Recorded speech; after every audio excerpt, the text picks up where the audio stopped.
Power Prep Sports, man.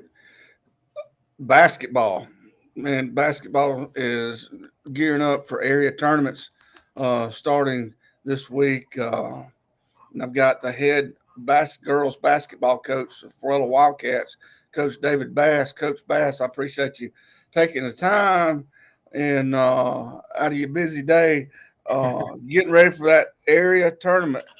We are. Thank you for having me. Yeah. Kind of tell us how that's going to play out this week. I'm pretty sure I've already drawn the brackets and right. So we tip off tomorrow night at 5. We are the 1 seed, so we'll play the late game tomorrow, scheduled at 6:30. We'll be playing Kinston, and the 2 and 3 seed are Pleasant Home and Sampson, and they'll tip off tomorrow night at 5 here at Florala. All right. When's the championship? And the championship game is scheduled for Thursday at 6:30 or 7 o'clock, 6:30 or 7 o'clock. All right. Well, I know talking with you before we got on air that very good record.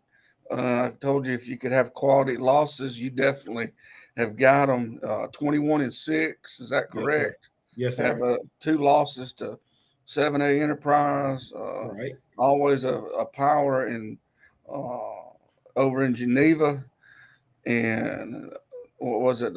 Choctaw. We lost to Choctaw out of Fort Walton Beach, and then we had 1 loss to Highland Home. Yeah, I'm not gonna say anything about that, but y'all may have just had a hiccup that night. But anyway, kind of tell us, usually in the past, girls basketball has not been a big thing, especially down in Florala. What have you done to kind of, get folks excited and get on board and be competitive? Right. So when we took the program over, I think this is my 5th year. We struggled. We won 4 games, and girls basketball wasn't, like you said, it wasn't relevant here. But we got a good group of kids to come in. Those group of seniors that we had, I think they graduated 2 years ago. They really worked hard and they laid the foundation. So our first year we won 4 games. The next year we worked hard all summer long. A little help with some scheduling too, but we ended up winning 22 or 23 games the next year. So everybody was like, "Hey, check out Florala basketball." And then we got more kids interested once we started winning. Winning can help numbers for sure. Yeah. So as we had that good season, had more kids come out and try out, and now that's just kind of become the standard. We've competed in 2 area championships. We've fallen short in both of them. Lost last year to Coach Chad McKnight at Sampson, who did a really good job with that program. They went on to the Final Four, and we lost that game in the last few minutes. But we've had kids fortunate enough to just buy into what we're selling, and man, it's just been an awesome experience so far. Well, to have that success, and I'll say it, you've got to have some girls that can play a little bit. Absolutely. Kind of throw out some names there that you've relied heavily on this year to maybe provide that leadership for this team.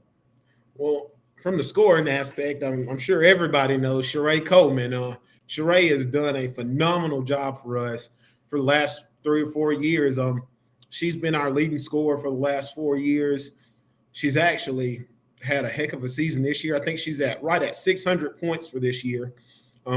She's 71 points away from 2,000 career points in 4 years. So she's been a big part of our success.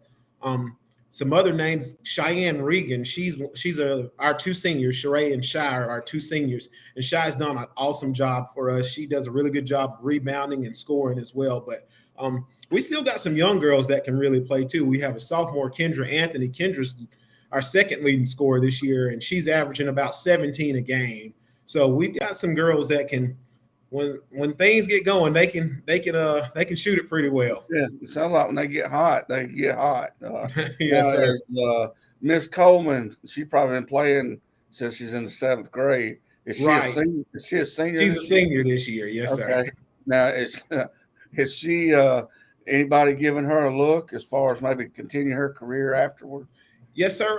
There are a couple schools who have shown some interest. Bishop State has shown some interest. Coastal Alabama has reached out, talked to us about her. Lawson State is kind of called inquiring about her, but Wallace State and Selma has actually offered her.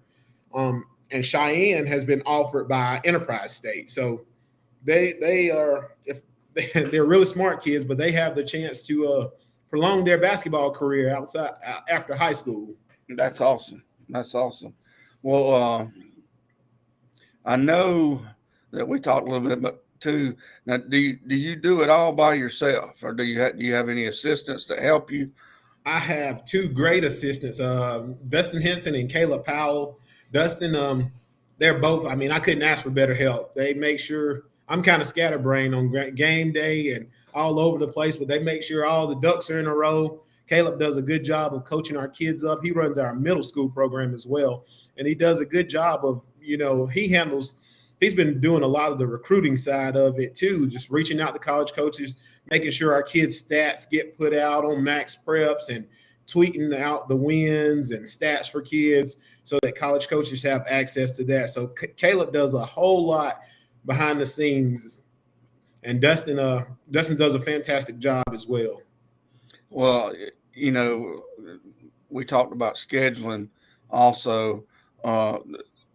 What does that do for your program? Even though you went and you played Enterprise, who was a 7A school, and challenged them, how does that then prepare now going into this area tournament? Because it was tough. I know it was tough. It was tough, actually. We played Enterprise twice. We went over to Enterprise, and they beat us by 30. And I was like, man, maybe we shouldn't have scheduled Enterprise. Coach Catrick, he does a really good job over there. Then we play him over in a tournament in Elba, and we lead the whole game. I think we end up losing by 6 or 7.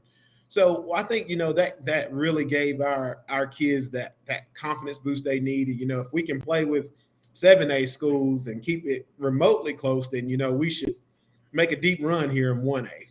Well, that's what I've been hearing. So we've got to get over that hump of winning. Right. First of all, Monday night. Absolutely. And then take care of business on Thursday night.